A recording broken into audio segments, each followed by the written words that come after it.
না সিজার করে কেউ যদি পেট কেটে বাচ্চা বের করে তো দুটার বেশি নেওয়া যাবে যাবে না। এমনিতেই মানুষের জনসংখ্যা তখন নিয়ন্ত্রণের মধ্যে চলে আসবে। আর একটা নর্মাল ডেলিভারি যদি বাচ্চা করে কেউ 15,000 তাহলে পাবে হয়তো 2,000 থেকে 3,000। আর পেট কেটে যদি বাচ্চা বের করে তাহলে পরে ডাক্তার পাবে 25 থেকে 30,000। এটা আমরা বুঝবো কবে? আশ্চর্যের ভারতবর্ষ, যে ভারতবর্ষের বাড়িতে বলা হচ্ছে ধর্ষণ বন্ধ করার জন্য প্রথম আইন আমরা নিয়ে আসবো, কিন্তু ভারতবর্ষের বাড়িতে বিবাহকে কঠিন করে দেওয়ার জন্য 21 বছর আগে আপনার মেয়েকে আপনি বিয়ে দিতে পারবেন না। আবার 21 বছর আগে আপনার মেয়ে যদি প্রেম করে তার বৈধতা আছে, কিন্তু বিয়ের কোনো বৈধতা নেই। আপনার মেয়ের বয়স যদি 18-র নিচে আপনি বিয়ে দিতে যান, সরকার যদি জানতে পারে পুলিশ এসে বিয়েটা আটকে দেয়, কিন্তু 18-র নিচে যদি যুবক যুবতীরা প্রেম করতে চায় তাহলে তার বৈধতা আছে। আপনি ভাবতে পারছেন হচ্ছে আমাদের ভারতবর্ষ। এজন্য বলতে চাচ্ছি ইসলাম নারীকে সম্মান দিয়েছে বড় লকাইনি। যারা আমরা এখানে বাস করি, যারা বাঙালি ভাষায় যারা কথা বলে, বাংলা ভাষায় নিজের স্ত্রীকে কেউ বলে অর্ধাঙ্গিনী, কেউ বলে জীবন সঙ্গিনী, আবার কেউ আর কিছু বলে ভাষা ব্যবহার করে তারা বলে হাউস ওয়াইফ। আর ইসলাম কি বলেছে জানেন?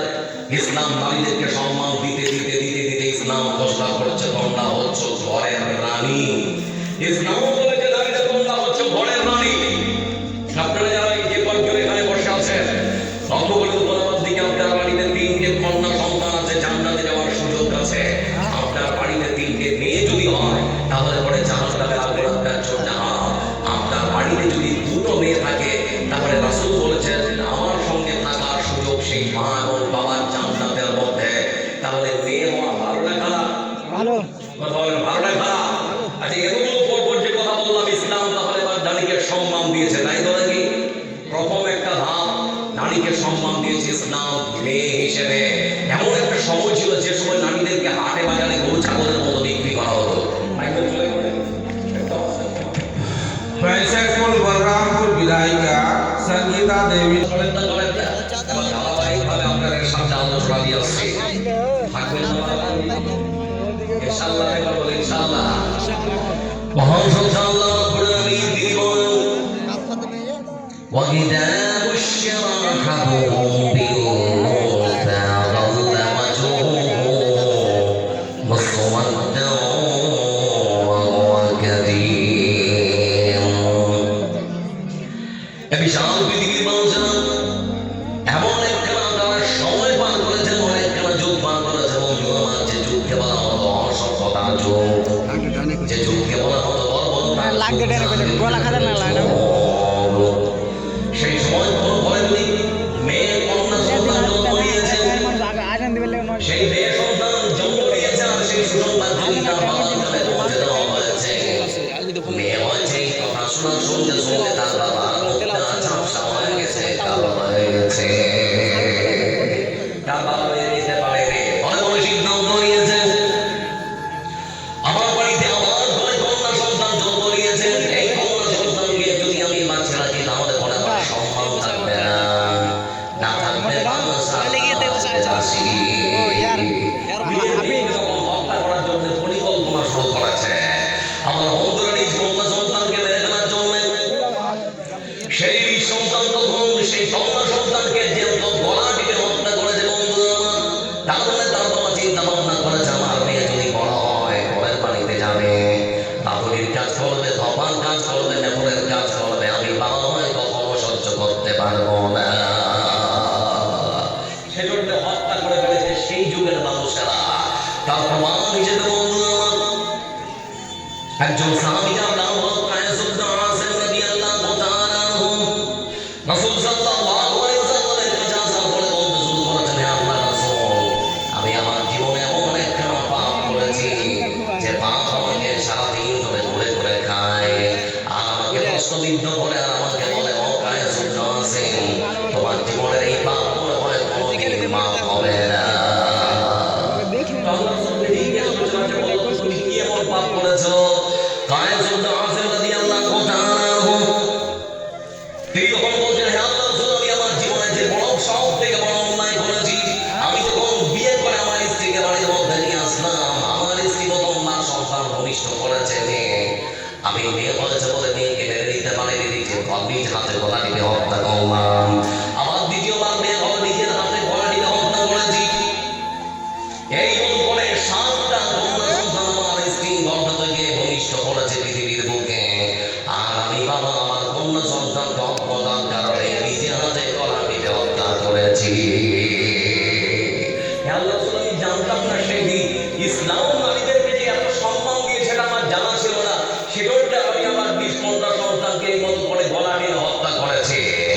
আমার বন্ধুরা যারা এখানে বসে আছেন, খরাধার গ্রামের মানুষ যারা এখানে বাপজান মায়েরা যারা এখানে বসে আছেন, সেটা ছিল অজ্ঞতা মূর্খতা জাহেলিয়াতের যুগ। নারীদেরকে সম্মান ইসলাম দিয়েছে, তারা জানতো না, সেজন্যই তারা নারীদের হত্যা করত। আজকে আমরা জানি ইসলাম নারীকে সম্মান দিয়েছে, বিয়ে ছাড়া দিয়েছে, এটা আমরা জানি না, জানি না। আজকের সমাজে খরাধার গ্রামে অনেক বাবা এবং মা আছে, বন্ধু আমার বারবার কোনো বাড়িতে যদি মেয়ে কন্যা সন্তান জন্মগ্রহণ করে, শাশুড়ি শ্বশুর মেনে নিতে পারে না, এরকম বাড়ি আছে না? ঝগড়া হয়, এরকম বাড়ি নেই আছে। বর্তমানে দেখুন আমাদের পশ্চিম বাংলার বন্ধু আমার ফারাক্কা যদি বান করেন, তারপরে একটা জেলা আছে, তার নাম হলো মুর্শিদাবাদ। নাম শুনে যাবেন? মুর্শিদাবাদ জেলা। সেই মুর্শিদাবাদ জেলা ডাউনটাউন থানার অন্তর্গত একটা গ্রাম আছে, যার নাম হলো ভাতশালা। সেই গ্রামের একজন পুরুষ মানুষ, যার নাম হলো রেন্টু শেখ, স্ত্রীর নাম বেদোয়ারা বিবি, স্বামী কাজ করে কেরালায়। আমার বন্ধুরা, তার অল্প দুটো কন্যা সন্তান হয়েছে। আবার যখন স্ত্রীর গর্ভে সন্তান এসেছে, তার স্ত্রীকে বলতে শুরু করেছে, স্ত্রী আমি চলে গেলাম কাজ করার জন্য কেরালায়, যদি সন্তান হয় তাহলে পরে পুত্র সন্তান হলে খবর দেবে, আর কন্যা সন্তান হলে মেয়ে হলে খবর দিতে হবে না। যদি ছেলে হয় তাহলে বলিও সুসংবাদটা, যদি মেয়ে হয় তো বলার দরকার নেই। কয়েক মাস পরে আমার স্ত্রী যখন প্রসব করল, সন্তান ভূমিষ্ঠ হয়েছে, আবার মেয়ে। এখন স্বামীকে ফোন দিয়েছে, স্বামী জান কেমন আছেন? স্বামী তখন বলতে শুরু করেছে, স্ত্রী রে সন্তান হয়েছে না হয়নি? পরে সন্তান হয়েছে, আমার আল্লাহ বলে আমি আমাদের ঘরের মধ্যে আল্লাহ পুত্র সন্তান নয় বরং মেয়ে দিয়েছে। বলে আবার মেয়ে? বলে হ্যাঁ আবার মেয়ে। বলে ঠিক আছে, আমি কিছুদিন পর আসছি, রেখে দে ভালো করে, যত্ন কর। কয়েক মাস পর বন্ধু আমার সেই কন্যা সন্তানের বাবা, তার মানে সেই কন্যা সন্তানের পিতা রেন্টু শেখ যখন বাড়িতে সুন্দর করে ঘুমিয়ে আছে, মেয়ের দিকে তাকিয়ে বাবা কেমন যেন খারাপ লাগলো। মনে মনে চিন্তা করছে, পর চিন্তা মেয়ে আমি কখনো মেনে নিতে পারবো না। সেজন্যই নির্মম পাষাণ মানুষটা নির্দয় বাবা তার ওই ছোট্ট কন্যা সন্তানের দু পা পেয়েছে ঘরের দেওয়ালে, এমন করে সজনে আছাড় ফেলেছে বন্ধু আমার। ততক্ষণ শরীর থেকে রুহটা জীবনটা বেরিয়ে গেল, ছোট্ট কন্যা সন্তানের পৃথক দেহটা পড়ে থাকলো। আজকের সভ্য সমাজের সভ্য মানুষ আমরা মনে করি, আমরা নিজেকে শিক্ষিত মনে করি, আমরা নিজেকে খুব শিক্ষিত মনে করি, সভ্য সমাজের সভ্য মানুষ আমরা। কিন্তু বারবার মেয়ে হোক, এটাও এই সমাজের মানুষেরা চায় না। আমি বিয়ে করেছি প্রথমবার যদি আমার স্ত্রী প্রেগনেন্ট হয় আর সন্তান যদি জন্ম দেয় মেয়ে, তারপরে আমার যদি প্রেগনেন্ট হয়, দ্বিতীয়বার আমার যদি সন্তান জন্ম দেয় মেয়ে, তৃতীয়বার আমার যদি আমার স্ত্রী প্রেগনেন্ট হয়, ডাক্তারকে এবার বলি ডাক্তার আল্ট্রাসাউন্ড করো, ছবি করো, আমাকে জানাতেই হবে আমার স্ত্রীর গর্ভে পুত্র সন্তান না কন্যা সন্তান। ডাক্তার যদি এবার বলে আপনার স্ত্রীর গর্ভে কন্যা সন্তান এসেছে, ডাক্তারের হাত ধরে আমরা মনে করেছিলাম তোমার পৃথিবীতে বেঁচে থাকবো, কিন্তু আমাদের দীর্ঘয় বাবা জানে ঘরের মধ্যে এতটুকু হয়ে আছে না, সেজন্য আমাদেরকে মায়ের পেটের মধ্যে কুচলে ওষুধ প্রয়োগ করে বেদকে হত্যা করেছে। আল্লাহ পৃথিবীর কোনো বিচার করে নেই, তোমার কাছে বিচার না দিয়ে তোমার আদালত থেকে আমরা কেউ যাবো না। আল্লাহ তখন বলবেন যে যা তাহলে তোদের হাতে বিচারটা ছেড়ে দিলাম, যা খুশি কর।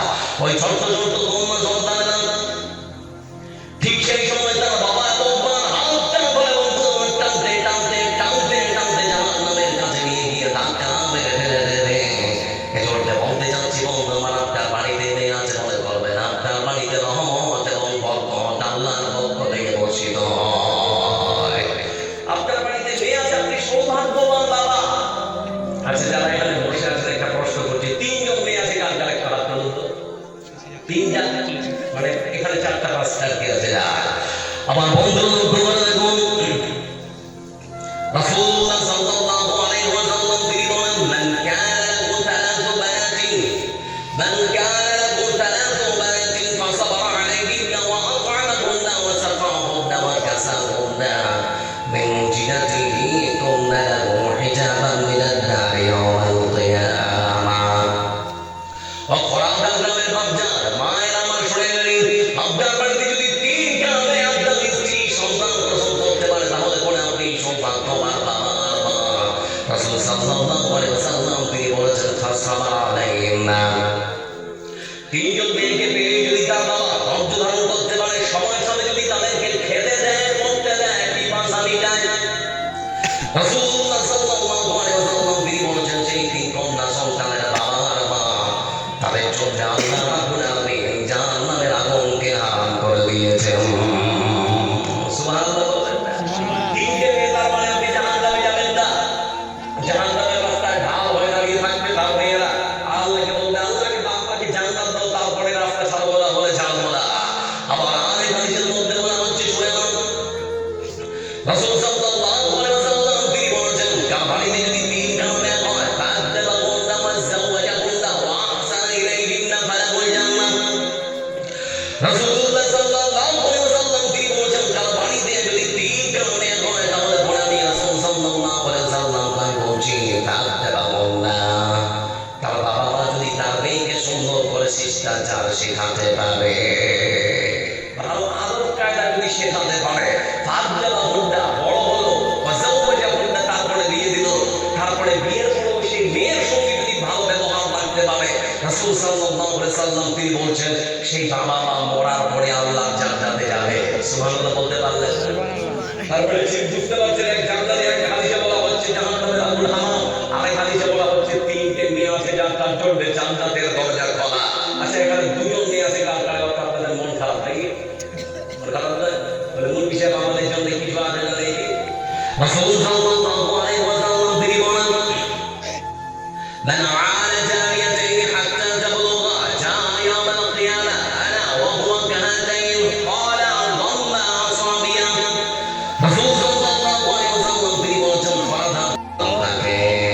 তাহলে পরে তাদের সঙ্গে তাদের মা এবং বাবা যদি ভালো ব্যবহার করে সুন্দর শিক্ষা দিতে পারে তাহলে পরে দুই কন্যা সন্তানের বাবা আর আমি মুহাম্মদ সাল্লাল্লাহু আলাইহি ওয়াসাল্লাম জান্নাতের মধ্যে এই মতো করে কাছাকাছি আমরা থাকবো মানে মুহাম্মদ সাল্লাল্লাহু আলাইহি ওয়াসাল্লাম গ্রামের ওই সমস্ত বাবা মা যাদের বাড়িতে দুটো মেয়ে আছে আচ্ছা এবার বলুন তাহলে মেয়ে হওয়া লাভ না লস তাহলে আপনার মেয়েটা আরো শিক্ষা দিতে হবে তাহলে জান্নাতে যেতে পারবেন না হলে নয় আমার বন্ধুরা এক মেয়ে তার বাবাকে বলছে আব্বা বাজারে একটা নতুন ভিভো কোম্পানির মোবাইল বেরিয়েছে 20,000 টাকা দাম একটু টাকা দাও তোর বাবা বলছে কি যে করবে তো মেয়ে বলছে না আমি মোবাইল কিনে আনবো তো 20,000 টাকা দিয়ে দিয়েছে বাজার থেকে একটা সুন্দর মোবাইল নিয়ে এসেছে তো তার বাবাকে তখন বলছে আপনাদের মোবাইলটা তোমার পছন্দ হচ্ছে তো মোবাইলের সঙ্গে একটা কভার লাগা আছে তো তার বাবা যখন মোবাইলটা দেখছে আর কভারটা খুলে দেখছে তখন মেয়েকে বলছে হ্যাঁ রে মা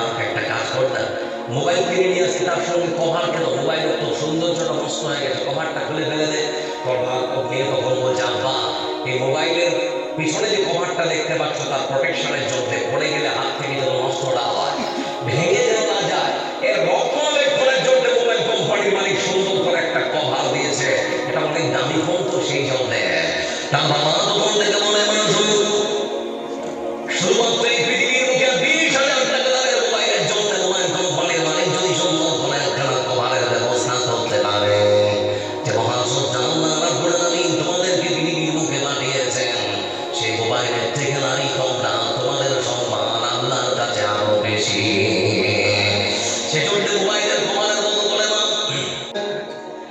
ভারতবর্ষের বাড়িতে মুসলমান আমরা এখনো পর্যন্ত ভুলে যাই আমার ছোট্ট বোন যার নাম আসিফা 8 বছর বয়সের একজন ছোট্ট ফুটফুটে মেয়ে আপনার যে মেয়েটা বাড়িতে আছে না ওরকম একটা ফুটফুটে মেয়ে যার নাম আসিফা কেন বললাম আসিফা কাশ্মীরের বাড়িতে বন্ধুরা তার বাবার সাইকেলের পেছনের কেরিয়ারে চেপেছে কে তোমার একটা ভিডিও তুলেছে সেই ছোট্ট মেয়েটা হাস্যর্য সেই ভিডিওটা দেখলাম আর চিন্তা করলাম এত সুন্দর মেয়ে কি হতে পারে হঠাৎ করে একদিন তার বাবার ঘোড়াটা হারিয়ে গেছে তো আপেল বাগানে ঘোড়া খুঁজতে শুরু করেছে তো খুঁজতে আপেল বাগানের শেষ দিকে একটা মন্দির আছে সেই মন্দিরের পুরোহিতকে গিয়ে জিজ্ঞেস করছে আঙ্কেল আমাদের ঘোড়াটা দেখতে পেয়েছিলেন তো 8 বছরের ছোট্ট বাচ্চাকে দেখে সেই পুরোহিতের মনের মধ্যে কুধারণা কুমতলব সৃষ্টি হয়েছে মন্দিরের মধ্যে ঢুকিয়ে সেই ছোট্ট বাচ্চাকে ঘরের দরজা লাগিয়ে 3 দিন ধরে গণধর্ষণ করলো বলতে যাচ্ছি আমার সেই ছোট্ট বোন আশিফাকে তার মৃত্যু নিশ্চিত করার জন্য বড় ধরনের একটা পাথর দিয়ে তার মাথা লাগে থেতলে হত্যা করা হলো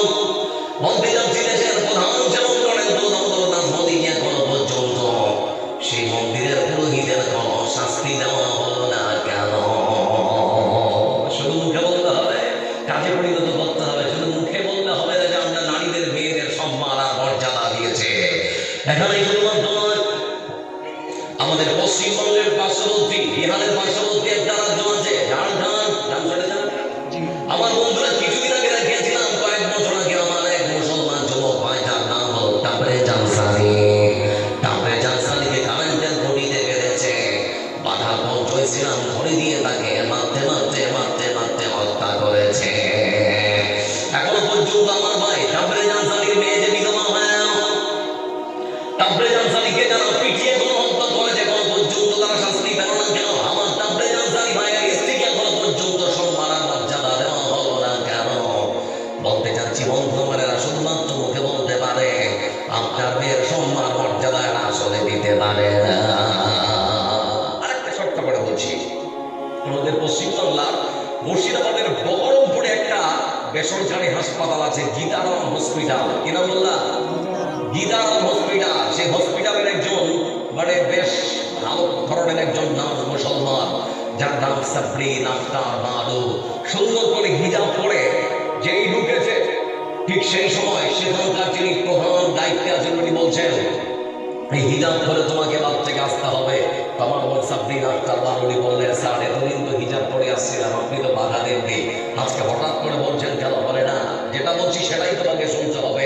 অনির্দিষ্টকালের জন্য তাকে বরখাস্ত করা হলো। আমার বোন সাবরিন আক্তার বানুকে, আমার বন্ধুরা চিন্তা করুন, দেখুন এই স্বাধীন ভারতবর্ষে আমার মেয়ের স্বাধীনতা কোথায় নেই। এজন্য বলতে যাচ্ছি, আজকে ভারতবর্ষের বাড়িতে বন্ধু আমার শুধুমাত্র মুসলমান মেয়েদেরকে নয়, হিন্দু নারীদেরকেও, যারা দলিত এবং পিছিয়ে তাদেরকে পর্যন্ত ধর্ষণ করে হত্যা করা হয়। বন্ধু আমার হাতরাসের মাটিতে, উত্তরপ্রদেশের মাটিতে হাতরাসের মতো জায়গায় দলিতের কন্যা যুবতী বোনকে গণধর্ষণ করে মারা হলো, সেও এখন পর্যন্ত বিচার পায়নি। এজন্য ইসলাম নারীদেরকে সম্মান দিয়েছেন প্রথমত কন্যা হিসেবে। আপনার বাড়িতে তিনটে মেয়ে আছে, আপনার জান্নাতে যাওয়ার সুযোগ আছে। তিনটে মেয়ে আছে, জাহান্নামের আগুন হারাম, দুটো মেয়ে আছে রাসূলের সঙ্গে থাকার সুযোগ। আবার আপনার মেয়েটা যখন বড় হয়ে গেল, তখন বিয়ের ব্যবস্থা আছে না নেই? বিয়ে দিতে হবে না? এবার বিয়ে দিলে কোরআন কারীমের ভাষা আল্লাহ রাব্বুল আলামিন বলেন, ওয়া বিল্লাহি